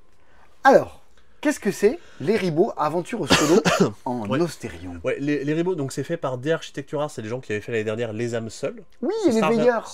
Et les veilleurs. Ce sera réimprimé un jour. Oh non, en janvier ou un truc comme ça. Non, un jour. Ouais. Ce sera réimprimé. Oh, c'est triste. Qu'est-ce que c'était bien ça. Mais de toute façon, le jour où ça revient, dans le C'est Dispo la semaine, on vous en parlera, on en refera des caisses comme on en avait fait l'année dernière. Le monsieur de The Architecture Art, il se rappelait du C'est Dispo de l'année dernière où j'avais dit que j'avais pas l'habitude de lire, j'ai toujours pas l'habitude de lire, et que je m'étais laissé prendre au jeu dans les âmes seules à vraiment passer du temps à lire et à me coucher tard en lisant grâce à son jeu. Il s'était rappelé de ça, j'ai trouvé ça rigolo. Mignon. Donc c'est un jeu solitaire, une espèce de Darkest Dungeon en jeu de société, pour les gens qui connaissent le jeu de plateau. Alors... Hold my beer. Alors c'est en stock, c'est disponible, c'est-à-dire qu'on a été livré, on n'a pas dû payer plus cher pour... Ça, la maison d'édition des Architecture Art est tout ce qu'on fait de plus respectable dans le monde du jeu. Oui, complètement. J'embrasse mon pote Étienne au passage, qui attend toujours son jeu, mais pas les ribots. Arrêtez d'acheter des trucs en financement participatif. Oui. Ah, finesse. Est-ce que les ribots, c'est beau la vie? Pour les grands et les petits. C'était voilà. Qu'est-ce que c'est les ribots alors? Qu'est-ce que c'est les ribots? Voilà. Donc je disais concentre-toi. Darkest Dungeon, le jeu de société. Voilà. Vous avez une troupe de ribots, des personnages, qui vont explorer un monde, une carte un peu, ce qu'on a pu voir dans Slay the Spire, avancer d'intersection en intersection et de péripétie en péripétie pour aller affronter un boss. Très bien. Vous avez compris l'idée. Est-ce que c'est bon pour vous? Je vais pouvoir affronter des combats, affronter des quêtes, ou aller faire des rencontres. Non mais je sais, aller galérer en explication. Non mais je savais plus quel était le nom des dernières cartes, c'est des cartes de rencontre. Voilà, Jacques a dit... Si je tire, si j'arrive sur une case de combat, il y a un combat qui est combat de force 1, je vais tirer une carte de combat de force 1 qui me dit « Oh !» Ça ressemble à Dead Cells. Tire 3 ennemis du paquet 1. Il rentre en jeu. Et on se bataille. Et fontaine. Pour se batailler, il va falloir donc activer les actions de personnages. Mais si comme bataille et fontaine, il n'y a que la vérité qui compte. Oui, c'est mon fils, ma bataille et fontaine. Alors 5 T'as fait 9. Alors non, c'est pas ça. J'ai fait 5 de 2, je vais devoir utiliser les dés pour activer mes personnages. Par exemple, pour activer Joseph, non, comment il s'appelle? Grigor. Si j'utilise un 4 ou un 5 sur lui, je vais pouvoir faire un dégât à tous les ennemis. Ah ouais. Si je faisais un 1, un 2 ou un 3, je me protégerais de 2. Daeseta, en jouant un 4, un 5 ou un 6, je vais pouvoir... Ça a l'air bien. Vous avez compris. Alors, il y a pas mal d'iconographie dans le jeu. Ouais, d'accord. Il faut garder la règle à côté. T'es pas si loin de Slay the Spire, genre de trucs là dans ouais, Slay the Spire, justement, Darkest Dungeon, même Dead Cells, sans le côté un peu... Alors, les combats vont durer un certain nombre de tours, c'est-à-dire que là, sur ma carte, il y avait un, donc en gros, on va jouer que... Un round. À la fin du round, je vais gagner les récompenses que des monstres que j'ai réussi à battre. Ouais, des trucs un peu vénères. Et pareil, des boss, t'en as tout plein. Regarde. Ils sont tous là. Oh là, oui, mais attends, c'est des trucs cartonnés, ça. En fait, c'est les plateaux. C'est-à-dire qu'en fait, ça, tu dis, tiens, je vais aller affronter ce boss-là. C'est le plateau que tu vas aller explorer. Oh, bah c'est cool, il y a du matériel dedans. Et t'as les boss en gros facile, moyen, difficile. Pour faire les boss difficiles, il faudra d'abord que t'en aies fait un facile ou un moyen avant. Parce qu'en fait, au fur et à mesure de ta partie, qui est en gros une campagne en 3 actes, tu vas pouvoir améliorer tes personnages. En fait, chaque personnage existe en niveau 1, 2, 3, 4. Et qui seront du coup plus badass. Comment il s'appelle le monsieur? Je suis sur son plus nom, le monsieur qui joue à tous les jeux en ce. Etrigan, il y a joué ça en vidéo, Etrigan? Je sais pas du tout. Ah non, il y a Zogma aussi. Il y a Zogma. Oui, mais en fait, je pense que c'est typiquement le genre de jeu qui pourrait plaire à Etrigan. Ouais, complètement. Et il y a, mince, ils sont où? Dans les Escapes du Dark Sector, tu vois l'ambiance? Ah oui, complètement. Oui, bien sûr. Je les ai peut-être pas sortis, je sais plus. Il y a un paquet de cartes équipement normalement. Ça plairait à Philippe. Voilà. Ah bah non, mais voilà, elles sont là. C'est directement sur les cartes monstres. Je suis paumé. Les monstres, quand je vais les battre, je vais pouvoir gagner des récompenses. Ce truc-là, bon, je vous l'explique, mais aussi, comme dans One Deck Dungeon, les cartes peuvent devenir des équipements. En gros, je vais pouvoir équiper un de mes personnages pour débloquer des compétences supplémentaires. Donc là, en dépensant 2 dés, je vais pouvoir faire des dégâts. En vrai de vrai, ça a l'air très très bien. Ah bah oui, il n'y a pas de problème là-dessus. Oh, mais trop cool. Mais non, mais effectivement, j'ai pas réussi à trouver la motivation un soir de pas aller dormir ou de pas aller jouer à Magic Arena et d'y jouer, mais en fait depuis ici j'ai très envie d'y jouer, j'ai pas eu l'occasion de le faire. Je suis un peu triste. Ça parlait, Tony était hyper hypé justement quand on l'avait vu là-bas. C'était plutôt. Ok, de toute façon pour les gens qui ont joué à Mini Rogue, à One Deck Dungeon et à tous ces jeux-là, normalement ça devrait être fait pour vous. Bon, avec Behind, ça fait déjà pas mal de sorties cette semaine. Ouais. La semaine prochaine, ça va être turbo débile. En résumé de cette semaine, achetez Behind. Et d'autres trucs, mais principalement. Moi j'achèterais les ribots, en vrai ça a l'air bien. Et Cruise Willis. C'est les trucs que j'ai. Et Tourgal, j'ai pas le temps. Et A Message from the Stars. Ah, je sais pas. Mais si je dois prioriser, je mettrais peut-être. En fait j'ai envie d'y jouer à A Message from the Stars. Bah oui, forcément. On a tous envie d'y jouer. Et toi, tu joueras à quoi? T'achèterais quoi? Je jouerais à A Message from the Stars, j'achèterais Behind, bien évidemment. Parce que j'ai fait les 2 premiers, j'ai toujours pas fait le 3e scénario. J'avoue, j'ai pas encore fait. Et de cette semaine, les ribots. Ouais, les ribots. Ah, ou Pillard. J'ai pas joué à Pillard. Ouais, les ribots ou Pillard. L'un ou l'autre, selon si je joue plutôt en solo, plutôt plus. Est-ce qu'on tease un peu la liste des bangers qu'il y a la semaine prochaine? Oh là là. Ouais, parce que précommandez-les, il y a plein de trucs qui seront pas dispo au moment de leur sortie. Et pareil, ça, dès qu'on les reçoit, on les expédie chez vous et vous les avez dans les. Ouais, ça va être. Là, on commence à arriver dans un moment où, comme Dead Cells, c'est la guerre des stocks. Vous les voulez, précommandez-les. Quand vous nous faites des commandes, ça nous soutient. Merci énormément de faire ça. C'est adorable. Il faut. Et si en plus vous avez la possibilité de mettre un petit commentaire, mettez des petits commentaires avec des cœurs et des choses gentilles pour toute la team qui prépare les commandes à longueur de journée. Vous avez pas forcément idée, mais des fois quand on prend un peu le temps de regarder là où il y a des messages, bah des fois ça fait quand même un peu de bien, donc surtout n'hésitez pas, ce sera lu à un moment ou un autre. Moi je les lis tous. La semaine prochaine, The Gang. On vous en parle depuis des mois et des mois, tout le monde en parle depuis des mois et des mois. Semaine prochaine. Ça sera la guerre du stock, ça. Bon, semaine prochaine, il a gagné Ken HP de la CRS, Daybreak. Oui, Daybreak. Le nouveau jeu de notamment l'auteur de Pandemic. Ouais. Refuge, on en avait parlé dans la vidéo de Vichy. Le jeu de backbuilding le plus beau de l'année. La semaine prochaine, SETI. Le nouveau jeu de CGE, l'éditeur de Narak et compagnie, jeu expert machin. J'essaie d'y jouer ce week-end. Normalement, j'y joue ce week-end. La nouvelle boîte de Backstories. Ah ouais. Il y a le nouveau fil rouge ou pas? Non, ça c'est la semaine encore après. Oui, parce que oui, ça ne sera toujours pas fini. Et puis après, bon, peut-être en moins attendu, mais Dungeon Exit par les gens qui ont fait Nekojima, l'extension de Planet Unknown, les extensions de chronologique, Cité Royale. Il y avait Tatiana qui était venue le montrer un peu dans le... J'y jouais avec elle. Et le puzzle Lula. Ça, puzzle Lula, a priori, vous savez pas ce que c'est. Vous savez pas ce que c'est, ça. Mais vous le verrez la semaine prochaine. Et puis oui, il y a aussi la nouvelle extension de Spirit Island et le Spirit Island à 45 ou 50 Horizon of Spirit Island. Horizon of Spirit Island. C'est très bien, Horizon of Spirit Island. C'est Spirit Island, mais à quasiment moitié prix. Mais c'est le jeu qui est de base à ce prix-là. Mais du coup, tout ça, c'est des trucs qu'on aura la semaine prochaine. Et plein d'autres trucs encore en plus. Donc, on va encore se coucher à pas d'heure. Et puis on arrive dans les derniers 6 dispos de l'année. Après ces dispos, là, vous le terminez, il ne en reste plus que 2 cette année. Profitez-en bien. Il n'y en aura pas pour tout le monde. Si, il y en aura pour... A priori... faudrait des vidéos qui peuvent être vues qu'un certain nombre de fois.